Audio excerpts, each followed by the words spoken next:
y'all. Welcome to this lecture about consequentialism. If y'all take a look at Canvas, you will see that we have a bunch of different materials posted. So there's the lesson that everybody needs to read. And within that lesson, there are a bunch of different resources for y'all. There are a lot of videos explaining some additional information about these different ideas. There are also a number of readings for you to get more in depth on the topic.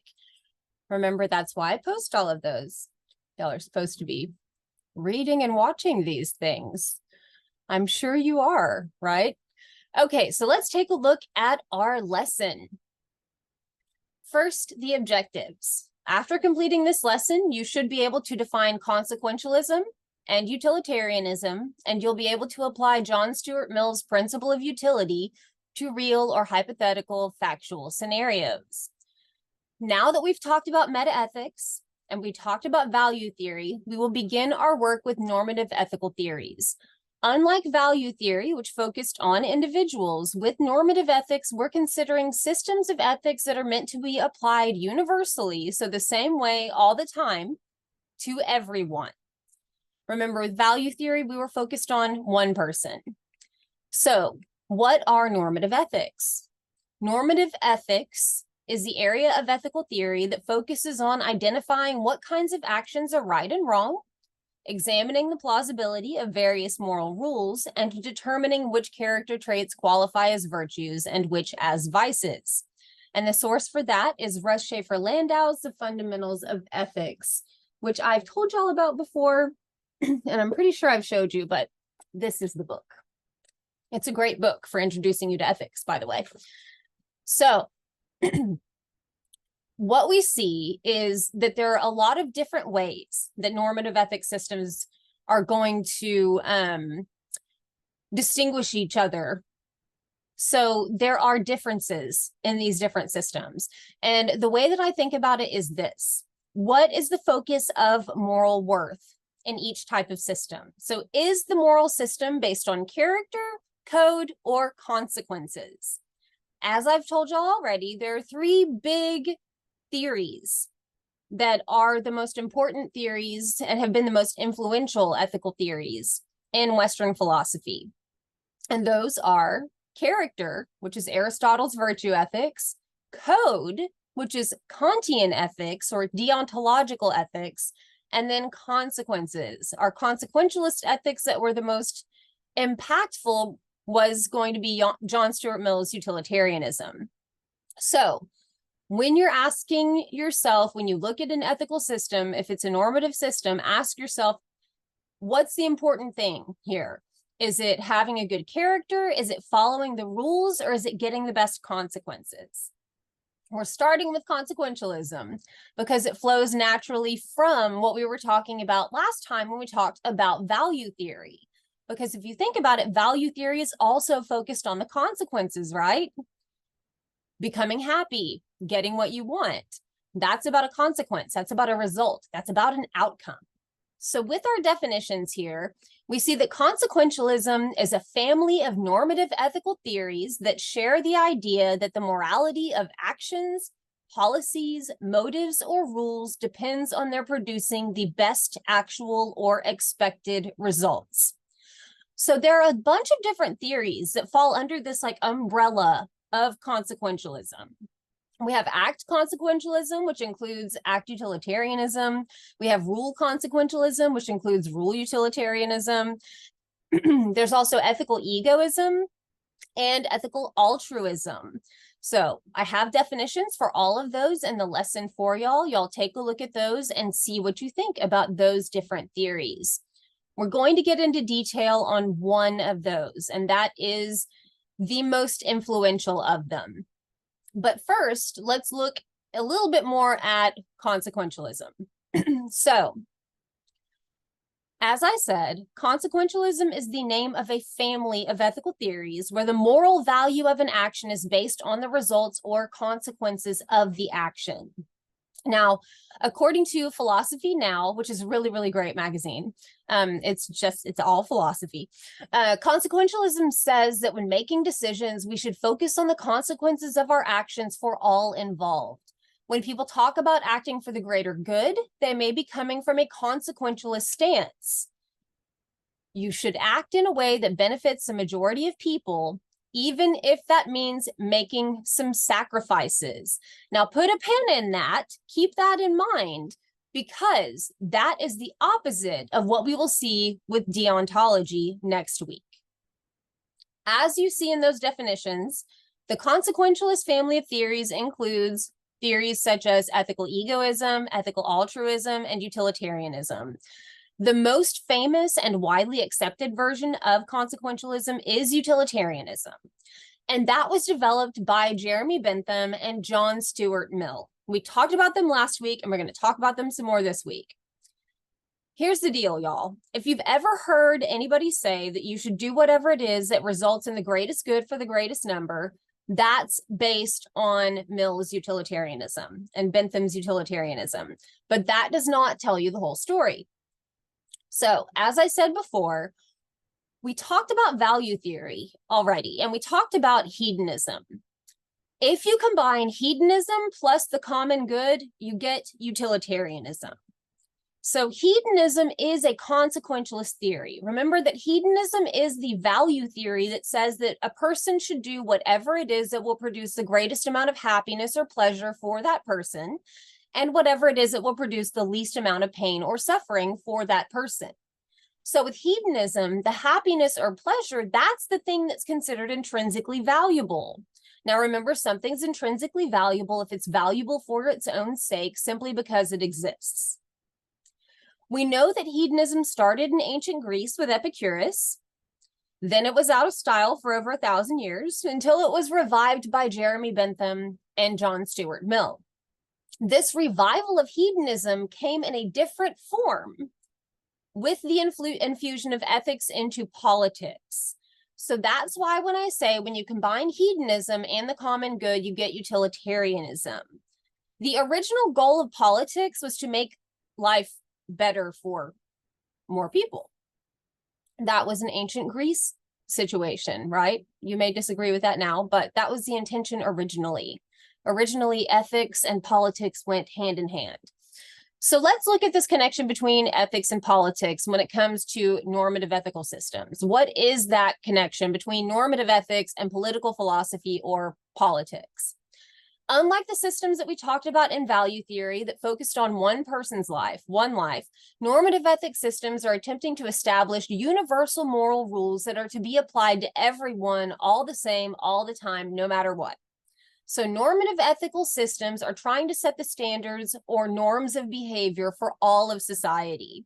And whenever we talk about how we should all behave within the framework of society, we usually end up talking about how those systems interact with social and or political policies, because that's what happens, right? Whenever we're all supposed to be following rules, that's going to go to us as a society. And as a civilized society, we will then have political systems, we will have different policies that are supposed to shape those values. So philosophy increasingly focused on social and political issues during the Enlightenment. And in Britain, where a revolution had already come and gone, empiricism reached a peak in the works of David Hume, while here's the important part. The new utilitarianism dominated political philosophy. This evolved alongside the Industrial Revolution that started in the 1730s as thinkers such as John Stuart Mill refined the utilitarianism of Jeremy Bentham and helped to establish both a liberal democracy and a framework for modern civil rights. Now, y'all, when we talk about liberal democracy, we are not talking about a political party. If you don't know what liberal, small L, democracy, small d means, maybe you should check with your government professors because they should be teaching you that, or your political science professors.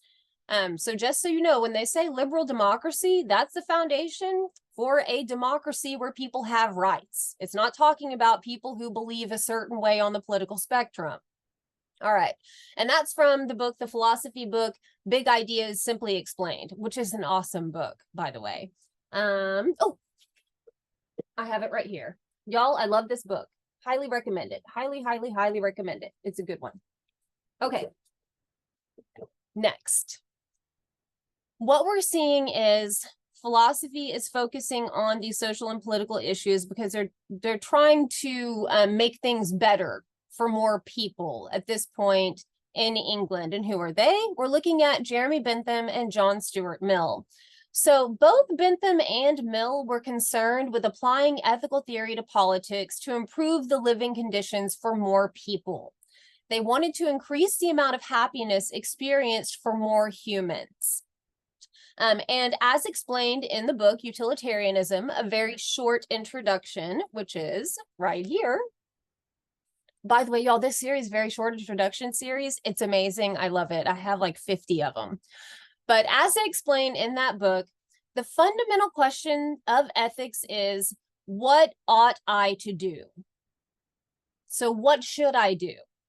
And the fundamental question of political philosophy is, what ought we as a society to do? So what should we as a society do? To both of these questions, utilitarianism gives a straightforward answer.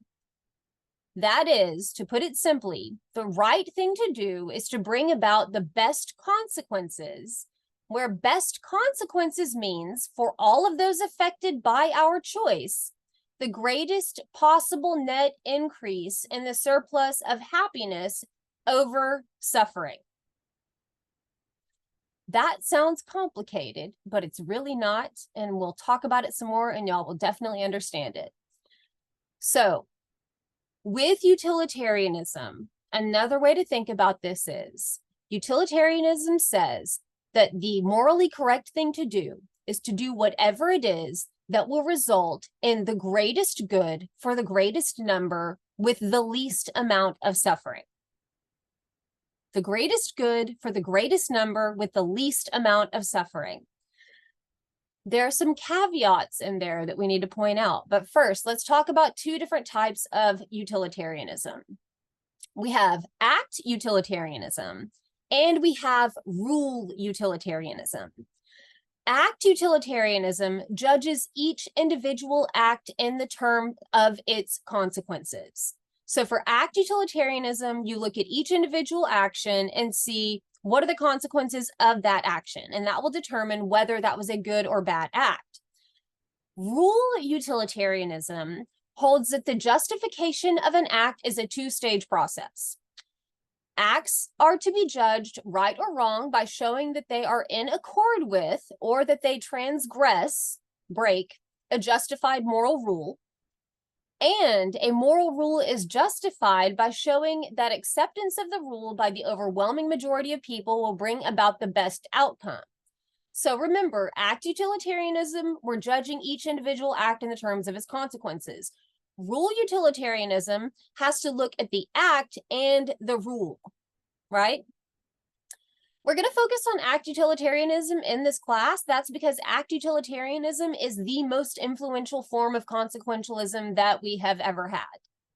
So remember, what that means is we need to analyze every individual action based on its consequences. And the way that we do that is we look at if that action is going to result in the greatest good for the greatest number of people while creating the least amount of suffering. Where did all of this come from? This started with Jeremy Bentham's utilitarianism that was coined the greatest happiness for the greatest number. That's too simple and it doesn't explain everything, but that's the way that people usually think about it or hear about it. So Jeremy Bentham created the first form of act utilitarianism. Just to remind you, Jeremy Bentham was a legal reformer and a philosopher. Bentham thought that everything that we humans do is motivated only by pleasure and pain. And he thought that we seek to advance our own pleasure or happiness, and that we try to prevent our own pain or suffering. So according to Bentham, the moral value of actions, policies, rules, all of that depends on the usefulness or the utility of those actions, policies, and rules in advancing pleasure and happiness and decreasing pain and suffering. So the usefulness or utility of those actions, that's where we see the utilitarian part of it. Is it utilitarian? Is it useful? In doing what? Advancing pleasure and happiness and decreasing pain and suffering. Bentham thought that we should apply that rule to all people, so that whatever we're doing will result in the most good for the largest number of people. Now, in the philosophy book, Big Ideas is simply explained. They explained to you that in 1789, in a book called The Principles of Morals and Legislation, Bentham argued that all social and political decisions should be made with the aim of achieving the greatest happiness for the greatest number of people. In a society driven by this utilitarian approach, he claimed that conflicts of interest between individuals can be settled by legislators, guided solely by the principle of creating the broadest possible spread of contentment. If everyone can be made happy, so much the better. But if a choice is necessary, it's always preferable to favor the many over the few. And that's at page 174. Now, remember from our discussion of hedonism that, unlike Epicurus, Bentham thought that all sources of pleasure, all sources of happiness are equal. And that idea is more fully developed in the article, Is There Any Real Distinction Between High and Low Pleasures? So I suggest y'all take a look at that. So remember that for Bentham, we're simply looking for the actions, policies, and rules that create the most pleasure. He thought this system was simple and that would be easy to resolve disputes by applying his hedonic calculus. Remember from last time, hedonic calculus is this formula that he came up with to try to determine what's the best action to take. This idea that Bentham had, that all pleasures or sources of happiness are equal, is where Bentham's version of utilitarianism differs from that of his student and godson, John Stuart Mill. Let's move on to Mill. Now, y'all, please don't tell me that John Stuart Mill's name is John Stuart or John Mill. His name was John Stuart Mill, and that is what he is known as. That's his full name, John Stuart Mill. That's his name. That's what we're going to call him. So John Stuart Mill's version of utilitarianism is actually the most famous and most widely used. And in this version, excuse me, of utilitarianism, Mill comes up with what he calls the principle of utility. Now, some background on John Stuart Mill. He was a child prodigy, and so was Jeremy Bentham. They were both just absolutely insanely brilliant.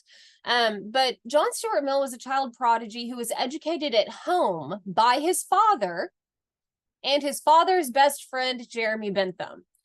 Mill's education was incredibly rigorous and demanding, and this resulted in him accomplishing astonishing academic feats at a young age. He was learning Greek at the age of 3, learning Latin at the age of 8. And when he was much younger than all of us, he was learning the things that we learn in college. He suffered a nervous breakdown at the age of 20 and had to back off of a little bit of this because he was going too hard academically. And that's a lesson for everyone. Everybody needs a break. We all need some time to chill out and enjoy life and not just work all the time. And that is a lesson we can take from Mill. Anyway, to learn more about John Stuart Mill and his life, y'all can read the articles that I posted on from the Stanford Encyclopedia of Philosophy. There's a link to that one and the one from the Internet Encyclopedia of Philosophy. Now, John Stuart Mill was influenced greatly by Jeremy Bentham because he was his godfather, he was one of his teachers, he was his mentor. So it should be no surprise to us that Mill adopted some of Bentham's ideas, including utilitarianism. However, Mill modified the system of ethics, and he ended up creating the most well-known and followed version of utilitarianism, and it focuses on what Mill called the principle of utility. So what is the principle of utility? According to the principle of utility, an action is morally required because it does more to improve overall well-being than any other action you could have taken under the circumstances. Act utilitarianism says that an action is morally required because it produces the best overall results. So remember that for Mill's version of utilitarianism, the ethical rule that we're going to apply is called the principle of utility. You need to be able to properly state and apply this rule whenever you do your paper on the big 3. So how do we apply this rule? This is all in the lesson, y'all. This is all in the notes and the stuff that's posted on our Canvas page. There's a 5-step process to determine what action to take according to ACT utilitarianism. So according to Mill's version of utilitarianism, according to the principle of utility, this is how we figure out what we should do. First, we need to identify what's intrinsically good in the situation. So what is valuable in and of itself? Next, we have to identify what's intrinsically bad in the situation. What is bad in and of itself? The third thing we have to do is determine all of our options. What actions are you open to at that moment? Number 4, for each option, you have to determine the value of its results. How much of what is intrinsically good will each action bring about? And how much of what's intrinsically bad will each action bring about? Then you have to pick the option that you have of the action that yields the best balance or the highest ratio of good to bad results. So the most good with the least bad. That choice, that option that produces the most good and the least bad, that is what's called your optimific choice. That is your moral duty. According to the principle of utility, that thing that gives us the best good over bad results is the thing that you must do. Doing anything else, failing to strike the greatest balance of good over bad, is immoral. Now, remember earlier we said that Jeremy Bentham didn't distinguish between types of pleasure the way that Epicurus did. Mill's valuation of pleasure is that different types of pleasures are going to have different value, right? Like some are higher quality, some are lower quality. So one thing that you've got to keep in mind is that unlike Bentham, Mill thought that the value of different types of happiness and pleasures depended on the activity. Mill's view on higher and lower pleasures is more closely in line with what Epicurus said about pleasure when Epicurus founded hedonism. Mill thought that the more valuable pleasures are those which employ higher faculties, such as the pleasures of intellect, the feelings, imagination, and moral sentiments, because these enjoyments make use of highly developed capacities like judgment and empathy. And if y'all want more information on that, you can take a look at the article that I posted from the Internet Encyclopedia of Philosophy. Now, a lot of people think that utilitarianism is easy. This sounds like an easy system, right? Like whatever it is going to have the most good results, least bad results. Got it. Utilitarianism says we should choose whatever it is that will result in the best overall consequences for the most people. Sorry, my hair is all like bugging me on this side. It's tickling my face. All right. Here's the deal, y'all. Utilitarianism is not just about happiness. You must consider the pain and suffering produced as well. You have to think about all of the potential consequences of your action, good and bad, and you have to factor all of that in when you're making your decision. It's not simply finding happiness for a lot of people. If the thing that brings a lot of people a little bit of happiness, but a few people a great amount of pain, then that is not the correct choice for utilitarians. It's a balancing act. There's an article called Suffering, Not Just Happiness, Weighs into the Utilitarian Calculus. I highly recommend that y'all read that to drive this point home. So utilitarianism is a philosophy that says that we should do whatever it is that will result in the greatest good and the least amount of pain and suffering for the greatest number of people. Remember that with this theory, you must consider all of your options, you must weigh the potential good versus the potential bad results, and you must choose the option that results in more good than bad. But that doesn't simply mean making the most people happy. You have to consider the quality and quantity of happiness. So let's talk about an example with this. Let's say that like the city of San Marcos has this budget surplus, right? And they're thinking about what they want to do with it. So they decide that they're gonna either give $1 to every citizen of the city of San Marcos, which by the way, government's not gonna do that, but this is an example, okay? They're either gonna give $1 to every person who lives in San Marcos, Or they can take all of the money and they can use that money to establish homes with food and support networks for all of the homeless population of San Marcos. Now, at first glance, it looks like giving everybody $1 is going to result in the greatest good, right? Like all these people get $1. But if you think about it, for most of us, the happiness derived from that dollar is not going to outweigh what we could have done to relieve the pain and suffering of the homeless population. In that instance, the greatest good for the greatest number with promoting the least amount of suffering would actually be to solve the homeless crisis in San Marcos, right? That would be the problem that needed to be solving, that could be best helped in that situation. One thing we need to note, utilitarianism does not allow us to make decisions from our perspective as a human who is actually involved in the world. We have to step out of the situation and pretend that we are a detached third-party observer who's separate from everything making these decisions. You are not allowed to have your personal preference be involved. So here's another example. My mother does not love it that I do use this example, but this is the example because it hits a point home.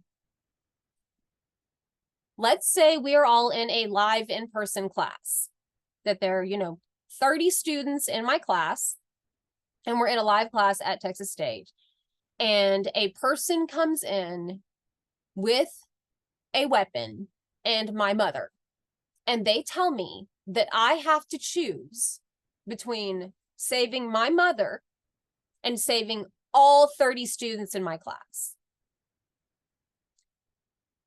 What is the right choice according to utilitarianism? That's right. As a neutral third-party observer, I would have to allow that person to do harm to my mother to save all of my students. That's rough. That makes utilitarianism difficult. But what if we change up the factual scenario a little bit? Remember that part about factoring in pain and suffering? What if instead of having a classroom full of my wonderful, amazing students, I have a classroom full of convicted serial killers who have admitted it? They have no remorse. If given the option, they will go out and they will kill more people. In that instance, if I'm choosing between my mother and all of those people, all of those serial killers, I would have to choose mom, right? Mom is happy about this. Why? Because those 30 people would inflict more pain and more suffering. All right, I know these are crazy, crazy thought experiment situations. That's not going to happen, right? That's not going to happen. Especially because we're all taking this class online, so there's no classroom to burst into. And people don't usually make demands like that. Something that you will find similar to that, though, is when you see hostage situations. That's where you often see the utilitarian calculus brought in whenever law enforcement is considering what to do in hostage situations. So this is really used. But what I want to drive home here is the nuances of utilitarianism and why it's not that easy of a system to go by, y'all. It may seem like it at first, and that's what Eleanor Shellstrop thinks in The Good Place. At first, she's like, yeah, I get this utilitarianism thing. This is easy. But it's not. And it gets more complicated when we talk about some of these challenges to utilitarianism.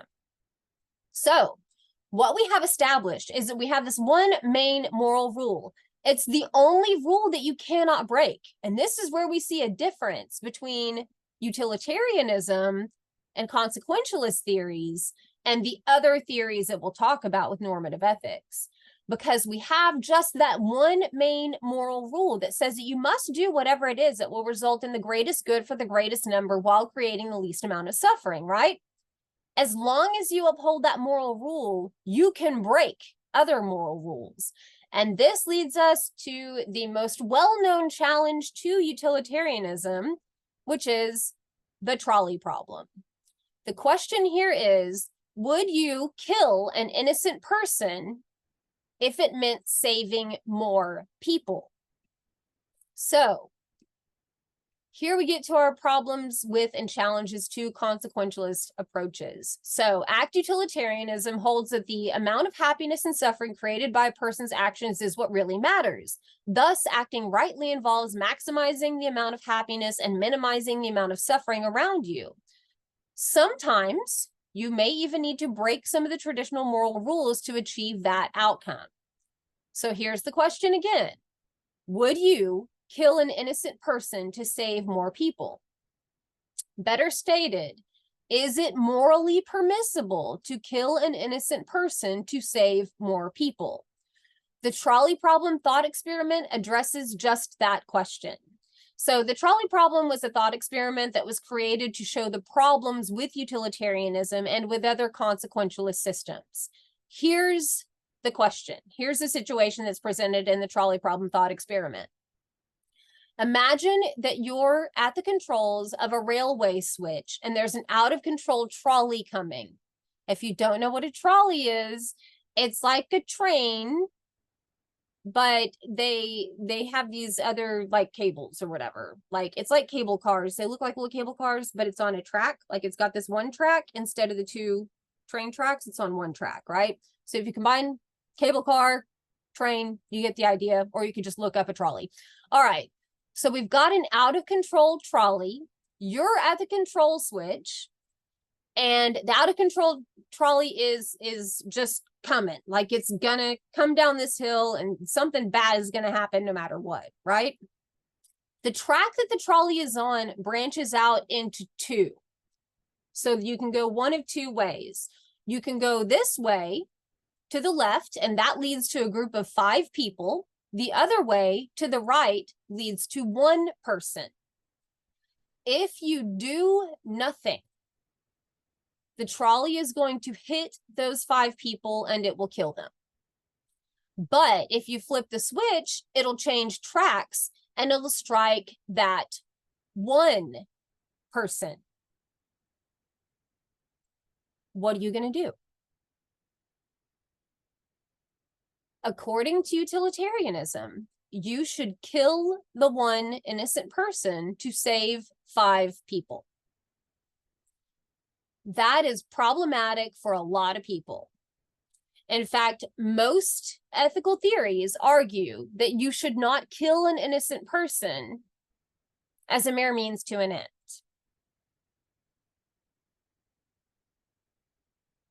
But this system says you should do it.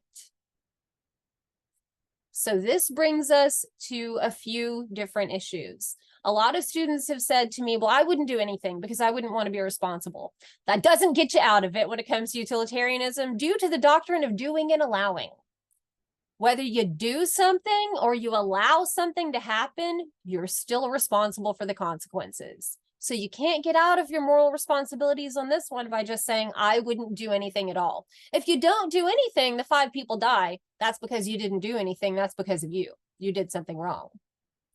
If you do something and you switch over to the 1 person, the 1 person dies because that's a decision that you made, right? It's tough. Yeah. This is not as easy as it seems initially. This leads us to unintended consequences. Oh, by the way, there's a really interesting video on the trolley problem that I have for y'all. That's a clip from The Good Place, and it shows what happens if you actually take that thought experiment and make it look real, which is kind of disturbing. So keep that in mind. All right, so what's up with unintended consequences? A lot of times people will say, I didn't mean for that to happen. That's not what I intended. Well, y'all, that doesn't matter for consequentialists. Motivation and intent are not morally important for consequentialist theories. The morality of your actions does not depend on your intent or your motivation. Instead, the morality or the moral correctness or incorrectness of an action is based on that action producing the desired results. If you intend to do something good, but the results of your actions are bad, you have done a bad thing, according to consequentialists. Now, what you'll note next week is that that stance is in the direct opposition to what we see in deontology and in Kantian ethics. So we'll talk about that next week or next time. A problem with consequentialist theories is that our actions often have unintended and unforeseen consequences. If y'all want more information about that, read the article, The Law of Unintended Consequences by Mark Manson. And you can also see this illustrated in the video clip from The Good Place. It's called The Good Place, Consequentialism and the Complexity of Life. All right, here's another more advanced problem that comes with consequentialism. Do the ends always justify the means? The problem of dirty hands. So one of the major criticisms of utilitarianism is the idea that those who use utilitarian ethics can and will do a great deal of harm so long as the ends justify the means. Remember that there is only one moral rule for utilitarians. You do whatever it is that will result in the greatest good for the greatest number while producing the least amount of suffering. As we saw with the trolley problem, this rule will require us to kill an innocent person if it means saving more people. Though the trolley problem is a scenario that we're unlikely to come across, these criticisms of utilitarianism surface when we talk about warfare. And this is the problem where we see, or this is the area where we see what's called the problem of dirty hands, or the doctrine of dirty hands, or the doctrine of unclean hands. Now, what the problem or doctrine of dirty hands is, it's based on the idea that sometimes to do the most good, you have to get your hands dirty. This doctrine is one that, according to which political and military leaders may sometimes find themselves in situations where they cannot avoid acting immorally, even when it means killing the innocent. So the term, the doctrine of dirty hands, was created by the American political philosopher Michael Walzer. But the ideas that Walzer comes up with drew on the inspiration of the ideas of Niccolo Machiavelli. So for more information about this doctrine in detail, I linked the article from the Stanford Encyclopedia of Philosophy. I linked Walzer talking about just war theory, and then there's another video that talks about evil and the problem of dirty hands. So what Walzer says is, with the problem of dirty hands, there are only certain instances in which military or political leaders are able to fall back on this doctrine, where you have to kill a few innocent people to save more people. And he says that this is only morally acceptable in the case of communal death, where like an entire community is going to be extinguished if something is not done to prevent that. So only in the most extreme situations would you be able to morally kill innocent people to solve a much bigger problem. And if y'all take a look at what Walzer is talking about, he compares it to what happened during World War II. So during World War II, the German army had taken over the vast majority of Europe, and they had taken over all of the manufacturing and all of the industry and all of that. So when the Allied forces came in and they did what's called carpet bombing, where they bombed a bunch of those facilities that were making these wartime implements and stuff like that, bombed the manufacturing and industrial centers, that resulted in a lot of civilian deaths. But it was considered necessary to stop the German war machine, so to stop the Nazi army from advancing and from essentially accomplishing Hitler's goal, which was to take over the world. And of course, at the time, under Hitler, the Nazi regime was murdering millions of people. So Walzer says that that use of those bombs that did end up killing innocent people was acceptable under this doctrine because it stopped the Nazi army from taking over the world. But Walzer argues that when the United States dropped the atomic bombs on Hiroshima and Nagasaki, that was not morally acceptable because there were other ways to stop the fighting and because there was no communal death at stake, right? There were horrendous things happening at the hands of the Japanese, but they were not at the level of what the German army under Hitler had done to people in Europe. He created the Holocaust. The Japanese were doing other awful things. Y'all, in war, everybody does awful things, right? But what Walzer is saying is it's only in the instance of communal death where you can morally get your hands dirty as a political or military leader. And this obviously brings up the question of, like, should we be using drones in warfare, right? You've removed the human element from it on one side, but those drones are going out and they're causing oftentimes civilian deaths and casualties on the other end of it. So I'm not trying to be a downer here, but what I am saying is one of the biggest problems that people have with consequentialism is this idea of it allowing for the deaths and the pain and suffering of innocent people for this idea of the greater good. So y'all need to be aware of those challenges. I highly recommend that y'all take a look at the other materials that were posted on Canvas, which you're supposed to be doing.